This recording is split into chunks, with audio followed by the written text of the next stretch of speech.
Final account of the company, final account of the company के ऊपर हम लोग जो प्रॉब्लम सॉल्व करने जा रहे हैं, आज हम लोग बैलेंस शीट बनाएंगे। प्रॉफिट लॉस प्रैक्टिस हो गया, सबका फॉर्मेट किधर है, लेक्चर नंबर 1 में फॉर्मेट दिया था कि बैलेंस शीट का फॉर्मेट कैसा होगा और प्रॉफिट लॉस स्टेटमेंट का फॉर्मेट कैसा होगा। प्रॉफिट लॉस स्टेटमेंट अभी याद हो गया अच्छे से। अब हम करेंगे बैलेंस शीट वाला। तो कभी कभी एग्जाम में केवल बोलते हैं आप बेटा केवल बैलेंस शीट बना के दिखाओ एज पर द शेड्यूल 3। तो करते हैं, अच्छा क्वेश्चन है। जो बच्चे बीकॉम लेवल का तैयारी करें उनके लिए स्पेशल लेक्चर। बाद में सीए इंटर का भी करेंगे। सीए इंटर और बीकॉम कुछ फर्क नहीं होता है, बस वही रहता है, थोड़ा सा क्वेश्चन एडवांस हो जाते हैं। Let us start. एक क्वेश्चन दिखाई दे रहा है आपको, the following is the trial balance of Radhika limited as on 31 March 2017। 2017 का इनका ट्रायल बैलेंस दिया हुआ है। तो ट्रायल बैलेंस तो इसके दो साइड होते हैं, डेबिट बैलेंस और क्रेडिट बैलेंस। तो डेबिट बैलेंस देखो क्या क्या है। स्टॉक, ये जो स्टॉक है ना बेटा क्लोथिंग स्टॉक, कैसे पता चला, क्योंकि डेट लिखा है देखो ना 31 मार्च 2017, ये भी लिखा 31 मार्च 2017, मतलब क्लोथिंग स्टॉक है। फिक्स असेट है, सन्ड्री डेटर। पहले एक काम कर लेते हैं, एडजस्टमेंट देख लेते हैं। एडजस्टमेंट क्या है, क्योंकि एडजस्टमेंट में ज़्यादा तो डिस्क्लोजर ही होता है 90%। तो सुनो पहला एडजस्टमेंट क्या लिखा है। पहले लिखा है एडिशनल इन्फॉर्मेशन में transfer to general reserve. General reserve में कुछ पैसा ट्रांसफ़र करना है, तो क्या करेंगे, प्रॉफिट लॉस में से लेस कर देंगे और एडिंग जनरल रिजर्व, उधर ही घूमेगा नोट नंबर 2 के अंदर। फिर से बोलता हूँ, less from profit and loss account adding general reserve, एक ही एडजस्टमेंट मिला। डायरेक्टर ने रेकमेंडेड किया 6% डिविडेंड। डायरेक्टर ने अगर डिविडेंड रेकमेंडेड किया तो इसका बस नोट दे देना, इसका कुछ डबल इफेक्ट नहीं देना है आपको। नोट लिख देना है कि डायरेक्टर ने रेकमेंडेड किया dividend. Note to the account बनाते हैं ना, उसके नीचे का और एक नोट लिख देना। जिधर भी तुम्हारा नोट खत्म होगा उसके नीचे एक नोट लिख देना कि डायरेक्टर ने रेकमेंडेड किया डिविडेंड। रेकमेंड मतलब एक प्रपोजल दिया है, कंफर्म नहीं है, सजेशन दिया है। Point number 3, out of the debtor due for more than 6 month. तो डेटर के ऊपर डिस्क्लोजर है, तो डेटर को हम तोड़ के लिखेंगे due for more than 6 month और अदर बोल के।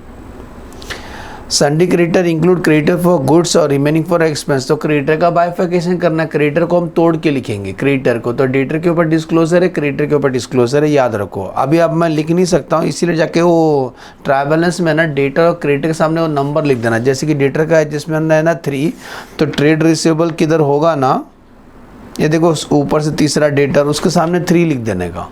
ऐसे क्रेडिटर का एडजस्टमेंट नंबर 4 है, तो क्रेडिट बैलेंस के अंदर क्रेडिटर है ना सेकेंड लास्ट, उसके सामने 4 लिख देने का। तो याद आता है कि उसके ऊपर डिस्क्लोजर है। आगे बढ़ते हैं, यहाँ तक समझे। Next, loan from bank of Baroda secured against stock. बेटा ये डिस्क्लोजर है, हमें बस डिस्क्लोज करना है कि बैंक ऑफ बड़ौदा से जो लोन लिया था क्या गिरवी रखा है हमने, स्टॉक। तो बैंक ऑफ बड़ौदा के लोन के नीचे लिख देंगे सिक्योर्ड अगेंस्ट स्टॉक, डिस्क्लोजर है। Point number 6, market value and face value of the investment. Market value and face value हमेशा डिस्क्लोजर होता है, तो इन्वेस्टमेंट जिधर भी लिखोगे ना नॉन करंट इन्वेस्टमेंट, उसके नीचे डिस्क्लोज करेंगे। Ignore previous year and corporate tax, पढ़ते खत्म हो गया। एक ही एडजस्टमेंट हमको मिला, ट्रांसफर टू जनरल रिजर्व वाला। नीचे बोलता है prepare balance sheet as on 31 March as per schedule 3। तो स्टार्ट करते हैं, हम बनाएंगे balance sheet. Balance sheet as on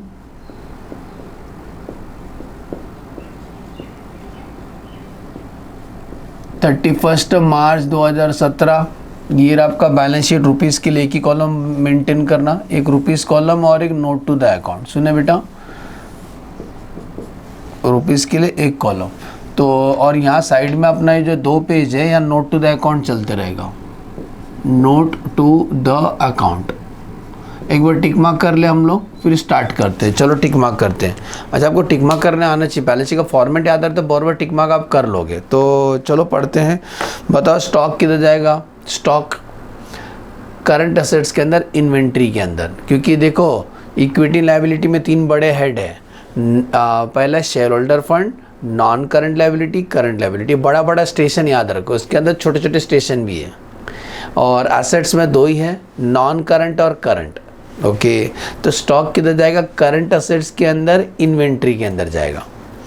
fixed के अंदर जाएगा, नॉन करंट के अंदर, नॉन करंट के अंदर प्रॉपर्टी प्लांट और इक्विपमेंट लिखते हैं ना, उसमें आएगा। डेटर किधर जाएगा, करंट असेट्स के अंदर, करंट असेट्स के अंदर ट्रेड रिसीवेबल। डेटर के ऊपर डिस्क्लोजर भी था। स्टाफ को आपने एडवांस दिया, तो करंट असेट्स के अंदर 6 लोग हैं, तो उसके अंदर एक होता है short term loans and advance, उसके अंदर शो करेंगे staff advance. Matching advance, short term advance उसमें शो करेंगे। Cash in and cash and bank current assets के अंदर कैश एंड कैश में शो करेंगे। शेयर इशू एक्सपेंस ब्रैकेट में लिखा amortise after 12 month. After 12 month का मतलब हम लोग उसको बाद में 1 साल के बाद राइट ऑफ करेंगे। तो नॉन करंट के अंदर एक लास्ट होता है, नॉन करंट के अंदर भी 4 है, तो एक लास्ट होता है अदर नॉन करंट असेट, उसके अंदर शो करेंगे। नॉन करंट के अंदर अदर नॉन करंट असेट में, बिल्स रिसीवेबल करंट असेट्स के अंदर ट्रेड रिसीवेबल में शो करेंगे। इन्वेस्टमेंट नॉन करंट के अंदर नॉन करंट इन्वेस्टमेंट के अंदर शो करेंगे। अभी आ जाओ क्रेडिट बैलेंस। शेयर कैपिटल ये साइड 3 है, लाइबिलिटी में शेयर कैपिटल, शेयर होल्डर में शेयर कैपिटल में शो करेंगे। जनरल रिजर्व, रिजर्व के अंदर है ना reserve surplus. Long loan from bank of Baroda LTB लिख दो, long term borrowing. Provision for tax advance tax नहीं है इस क्वेश्चन में, तो प्रोविजन कहाँ शो करेंगे? करंट लाइबिलिटी के अंदर 4 है, उसके अंदर शॉर्ट टर्म प्रोविजन में शो करेंगे। Net profit for the year और प्रॉफिट लॉस अकाउंट दोनों रिजर्व में शो होगा। एक P&L का ओपनिंग बैलेंस दिया है और ये साल का प्रॉफिट दिया है। Short term loan current liability के अंदर होता है ना, पहले शॉर्ट टर्म लोन उसके अंदर शो करेंगे। और creditor, trade payable, unclaimed dividend, other current liability. एकदम इजी है, तो शुरू करते हैं। मैं देखो कैसा करके दिखा रहा हूँ, अभी कुछ लोगों को नहीं समझा रहेगा टिक मार्क, तो हम करके दिखाते हैं। तो फर्स्ट क्या लिखेंगे बेटा? फर्स्ट लिखेंगे हम लोग equity and liability. Equity and liability उसमें 3 होते हैं। नंबर 1 शेयर होल्डर फंड, उसके अंदर शेयर कैपिटल। शेयर कैपिटल दिया है ना हमें, नाम अलग है, अंदर कुछ और लिखेंगे तो हम नोट बनाएंगे ना, या उसके अंदर डिस्क्लोज है। तो नोट नंबर 1 चालू करते हैं। Note number 1 share capital. अब बताओ शेयर कैपिटल सर्च करो। शेयर कैपिटल कैसे दिया था मालूम है? शेयर कैपिटल दिया था 40 लाख डिवाइड बाय 100 करो तो आपको शेयर्स मिलेगा। तो लिख देना, ऑथोराइज तो नहीं मालूम हमको, हम लिखेंगे इशूड, सब्सक्राइब्ड, सब्सक्राइब किए ना चैनल को, issued, subscribed and paid, paid up. ठीक है, ये लिखना issued, subscribed and paid up. तो बताओ कितना शेयर्स था? 40,000। ये 40,000 सबको समझा कहाँ से आया? अरे वो रुपीस को 100 से डिवाइड कर तो 40,000 इक्विटी शेयर्स ऑफ 100 ईच। सुने तो आंसर आ गया 40 लैक्स। ठीक क्या? 1 2 3 4 5 6, 1 2 3 4 5 6, 40 लैख। समझा? तो शेयर कैपिटल कितना है बेटा? 40 लैक्स। ये 40,000 equity share of 10 each, 40 lakhs. इसके सामने लिख देंगे शेयर कैपिटल 40 लाख। तो सर टाइम पास क्यों किया? अरे बेटा ये हम ये नहीं लिख सकते, हम इधर पे नहीं लिख सकते हैं 40 है, तो इसीलिए हमने नोट बनाया। Note number 2 resource and surplus, resource and surplus. Note number 2, इसी में ज़रा ध्यान देना, कैलकुलेशन इसी के अंदर हो सकता है। तो रिसोर्स सरप्लस के अंदर हम लिखेंगे, ध्यान देना, रिजर्व सरप्लस में सबसे पहला दिया है, लिखेंगे reserve and surplus, reserve and surplus. अब रिजर्व सरप्लस से पहले एक काम कर लेते, जनरल रिजर्व लिखते। तो जनरल रिजर्व का बैलेंस दिया है हमें 1,40,000। इनर में लिखेंगे, कॉलम बनाने की जरूरत नहीं है। इसमें ऐड होगा, याद करो कि एडजस्टमेंट था, ट्रांसफर टू जनरल रिजर्व था, ऐड एडिशन, ऐड एडिशन। तो कितना एडिशन हुआ? 1 लाख का एडिशन हुआ था, तो जनरल रिजर्व का पैसा बढ़ जाएगा, जनरल रिजर्व हो जाएगा 2,40,000। इसके नीचे लिखेंगे प्रॉफिट एंड लॉस अकाउंट। लेकिन प्रॉफिट लॉस अकाउंट में पहले से ओपनिंग बैलेंस था, पहले से पिछला साल का क्लोजिंग, ये साल का ओपनिंग, तो ओपनिंग बैलेंस दिया है, ब्रॉट डाउन लिखा होगा 2 लाख। और ये साल का net profit, add a net profit for the year. ये साल भी तो कमाया होगा कंपनी ने, ये साल का प्रॉफिट है 5,40,000।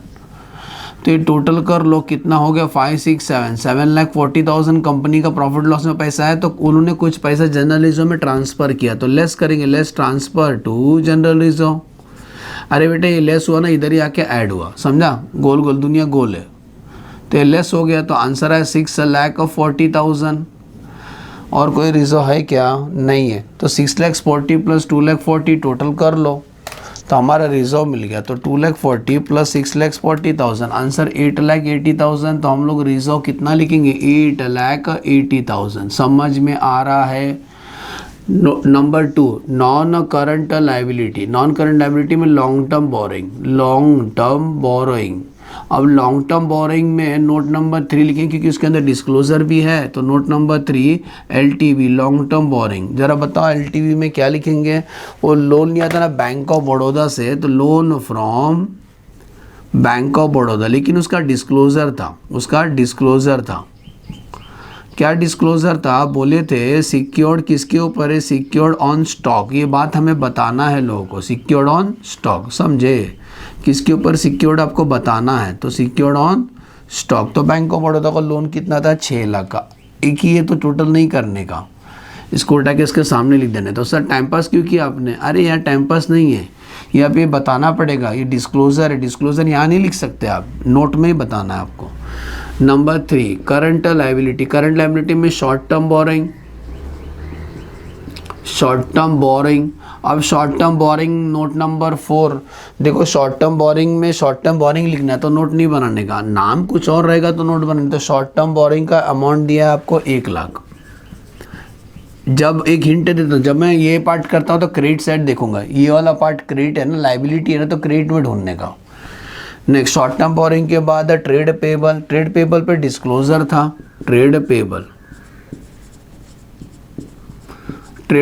Note number 4, trade payable note number 4, trade payable note number 4। इसमें याद करो ऐसा बोले थे कि क्रेडिटर फॉर गुड्स 2,10,000 है, तो बाकी एक्सपेंस का, तो हमें क्रेडिटर को तोड़ के लिखना पड़ेगा। क्रेडिटर हमारा 2,80,000 है, तो क्रेडिटर 2,80,000 है, हमें उसको तोड़ के लिखना पड़ेगा। उसमें बताना पड़ेगा क्रेडिटर फॉर गुड्स कितना है, कुछ गुड्स का क्रेडिटर फॉर गुड्स। अरे हमने गुड्स खरीदा होगा ट्रक से, तो कितने का? 2,10,000 का गुड्स खरीदे, तो बाकी बोलता है एक्सपेंस का क्रेडिटर है, सर्विस वगैरह लिया होगा, तो क्रेडिटर फॉर एक्सपेंसेस वो कितना होगा? 70,000 होगा ना बेटा, बैलेंसिंग। समझा क्या? 280 हमको दिया है, उसमें 2 लाख गुड्स का, तो बाकी एक्सपेंस का रहेगा, तो यहाँ लिख देंगे 2,80,000। इसके बाद क्या आता है याद करो, उसके बाद आता है other current liability. Other current liability है क्या? ढूंढो जरा, टिक मार्क की अदर करंट लायबिलिटी है ना। एक अदर करंट लायबिलिटी था unclaim dividend, other current liability. Number 5 other current liability, उसमें लिखेंगे अनक्लेम्ड डिविडेंड। कुछ लोग डिविडेंड अपना क्लेम नहीं किए, तो कभी ना कभी तो क्लेम करेंगे, तो अनक्लेम्ड डिविडेंड का अमाउंट है मिला, अनक्लेम्ड डिविडेंड अमाउंट है 10,000, अनक्लेम्ड डिविडेंड अमाउंट है 10,000। एक ही है, सीधा उठा के यहाँ लिखेंगे। लास्ट आता है short term provision, short term provision, ठीक है। लास्ट कौन सा? शॉर्ट टर्म प्रोविजन है ना, उसके अंदर प्रोविजन फॉर टैक्स, जो भी प्रोविजन आप करते हो उसको अब इसी में शो करना है। तो note number 6 short term provision, उसमें लिखेंगे प्रोविजन फॉर टैक्स। तो हमने प्रोविजन किया है 10,000 का, नहीं 10,000 का नहीं 22,000 का प्रोविजन किया, ठीक है। तो 22,000 का हमने प्रोविजन किया। यहाँ तक समझा? ये स्टेज पे हमारा बैलेंस शीट टैली होगा, बाद में देखते हैं। अब आते हैं सेकंड पार्ट हमारा। सेकंड पार्ट है हमारा असेट्स। असेट्स में 2 ही होते हैं। Number 1 non current asset. Non current asset के अंदर पहला क्या? प्रॉपर्टी प्लांट और इक्विपमेंट। उसमें टेंजिबल इंटेंजिबल होते हैं, तो टेंजिबल ही होगा। असेट्स में देखो क्या दिया मालूम है, अभी डेबिट बैलेंस देखने का, डेबिट बैलेंस देखना है। तो उसमें देखो फिक्स लिखा है ना, वही है फिक्स असेट 24,70,000 हम डायरेक्ट लिख दें, क्योंकि उसका डिटेल कुछ नहीं दिया है। उसमें लिख देंगे टेंजिबल। टेंजिबल कितना लिखेंगे? 24,70,000 क्योंकि डिटेल में कुछ नहीं दिया है। अच्छा अभी इसमें याद करो, इसके अंदर नॉन करंट के अंदर 4 होते हैं। एक तो प्रॉपर्टी प्लांट और इक्विपमेंट, बाद में नॉन करंट इन्वेस्टमेंट। देखो नॉन करंट इन्वेस्टमेंट है इस क्वेश्चन में, उसमें डिस्क्लोजर भी है, तो उसमें चाहिए तो अंदर स्मॉल लेटर ए लिख सकते हो। अभी small letter B, non current investment. Non current investment में नंबर 7 जाएंगे, non current investment. Non current investment, उसमें क्या लिखेंगे? याद करो, इन्होंने इन्वेस्टमेंट किया था, इन्वेस्टमेंट हाँ, तो इन्होंने इन्वेस्टमेंट कितना किया था, रुको सर्च करने दो। उस इन्वेस्टमेंट के ऊपर डिस्क्लोजर था, बस इन्वेस्टमेंट ही लिखा है 1.5 लाख रुपया, लेकिन उसका डिस्क्लोजर हमें करना पड़ेगा। सुने, उसका डिस्क्लोजर हमें करना है। तो इन्वेस्टमेंट सीधा लिखो 1.5 लाख लिखो, और ना उसका डिस्क्लोज़र है। डिस्क्लोज़र किस बात का? उसका फेस वैल्यू और थोबड़ा वैल्यू। फेस वैल्यू कितना? 1,60,000 ये डिस्क्लोज़र है, और उसका मार्केट वैल्यू भी डिस्क्लोज़र होता है। मार्केट वैल्यू कितना? 1,78,000। समझा क्या बेटा? ये डिस्क्लोज़र है। तो इन्वेस्टमेंट कितना लिखेंगे? Non current investment 1.5 lakh. Other non current asset में शेयर इशू एक्सपेंस आएगा। Other non current asset number 8, यहाँ लिखो, दिखाई देगा नहीं, जगह तो हो गया। चलो नेक्स्ट पे जा रहा हूँ मैं। अदर नॉन करंट असेट्स में share issue expense number 8, other non current asset, उसमें शेयर इशू एक्सपेंसेस मैं स्टार्टिंग में दिया था, स्क्रीनशॉट ले लेना क्वेश्चन का। शेयर इशू एक्सपेंस का अमाउंट है 53,200, लेकिन उसका एक ये था कि बोले थे अमोर्टाइज आफ्टर 12 मंथ। अमोर्टाइज मतलब right of, amortise after 12 month, इसीलिए हम इसको यहाँ शो किए। नंबर 9, तो ये कितना लिखेंगे? 53,200। यहाँ तक समझा? अब आते हैं number 2, current asset. Current asset में शॉर्ट टर्म इन्वेस्टमेंट तो नहीं है इस क्वेश्चन में। फिर इन्वेंट्री शुरू करेंगे। इन्वेंट्री आएगा, ट्रेड रिसीवेबल आएगा, बाद में कैश एंड कैश इक्विवेलेंट आएगा, बाद में शॉर्ट टर्म लोन्स एडवांस, बाद में short term loans and advance. तो पहले इन्वेंट्री आते हैं। इन्वेंट्री का डिस्क्लोज़र है क्या? इन्वेंट्री का तो डिस्क्लोज़र नहीं है, तो इन्वेंट्री सीधा 10 लाख लिखेंगे। इन्वेंट्री के बाद ट्रेड रिसीवेबल का डिस्क्लोज़र है बेटा, तो नोट नंबर 9 चलते हैं। Note number 9, trade receivable.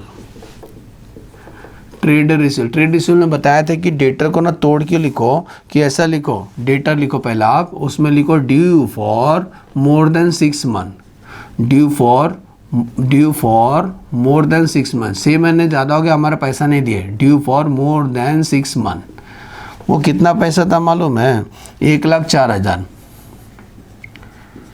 और बाकी को बोल देना अदर कैसे मिलेगा? टोटल हमारा डेटर है 8 लाख है, 8 लाख है, तो जो 8 लाख हमारा डेटर है ना, उसमें से 1,04,000 निकाल दो, तो बैलेंस कितना बचा? 6,96,000। तो इसको डिस्क्लोज़र बोलते हैं। ये जो है ना डिस्क्लोज़र पार्ट है। सुने, हमें डिस्क्लोज करना है कि डेटर में कुछ ग्रुप बना लो, due for more than 6 month को अलग कर दो, बाकी को अदर। और बिल से रिसीवेबल भी अलग से उसमें लिख लेते हैं। बिल से रिसीवेबल 1,16,000, तो प्लस कर लो 8 लाख प्लस 9,16,000 हो गए, 9,16,000। तो ट्रेड रिसीवेबल कितना लिखेंगे? 9,16,000। Note number 9। Note number 10, cash and cash equivalent. Note number 10, cash and cash equivalent. उसमें कैश इन हैंड आएगा और कैश एट बैंक आएगा। तो कैश इन हैंड है, कैश इन हैंड है 1,20,000 और कैश एट बैंक का अमाउंट है 9,88,000। प्लस कर लो, आंसर आएगा 11,08,000। तो कैश एंड कैश इक्विवेलेंट लिखेंगे 11,08,000 and the last short term loans and advance number 11, क्योंकि नाम अलग है, अंदर कुछ और लिखने जा रहे हैं। स्टाफ को एडवांस दिया था, तो short term loans and advance, staff को हमने एडवांस पे किया था। कितना दिया था? 1,94,800। यही लिखेंगे 1,94,800। और एक बात याद है, डायरेक्टर ने डिविडेंड रेकमेंडेड किया था, वो बोला मैंने नोट देने का, तो लिख देना, अलग से नोट लिख देना, नोट नीचे नोट लिख देना, क्या? Director recommended dividend, director recommended dividend कितना दे रहे हैं और रिकमेंडेड कर रहे हैं? 6%। एक नोट लिख देना। टैली करते हैं बेटा। 40 lakhs plus 8,80,000 plus 6 lakh plus 1 lakh plus 2,80,000 plus 10,000 plus 22,000। Tally amount आता है 58,92,000 आ रहा है। 58,92,000 ये वाला पार्ट का। 24,70,000 plus 1,50,000 plus 53,200 plus 10 lakh plus 9,16,000 plus 11,08,000 plus 1,94,800। Tally हो गया 58,92,000।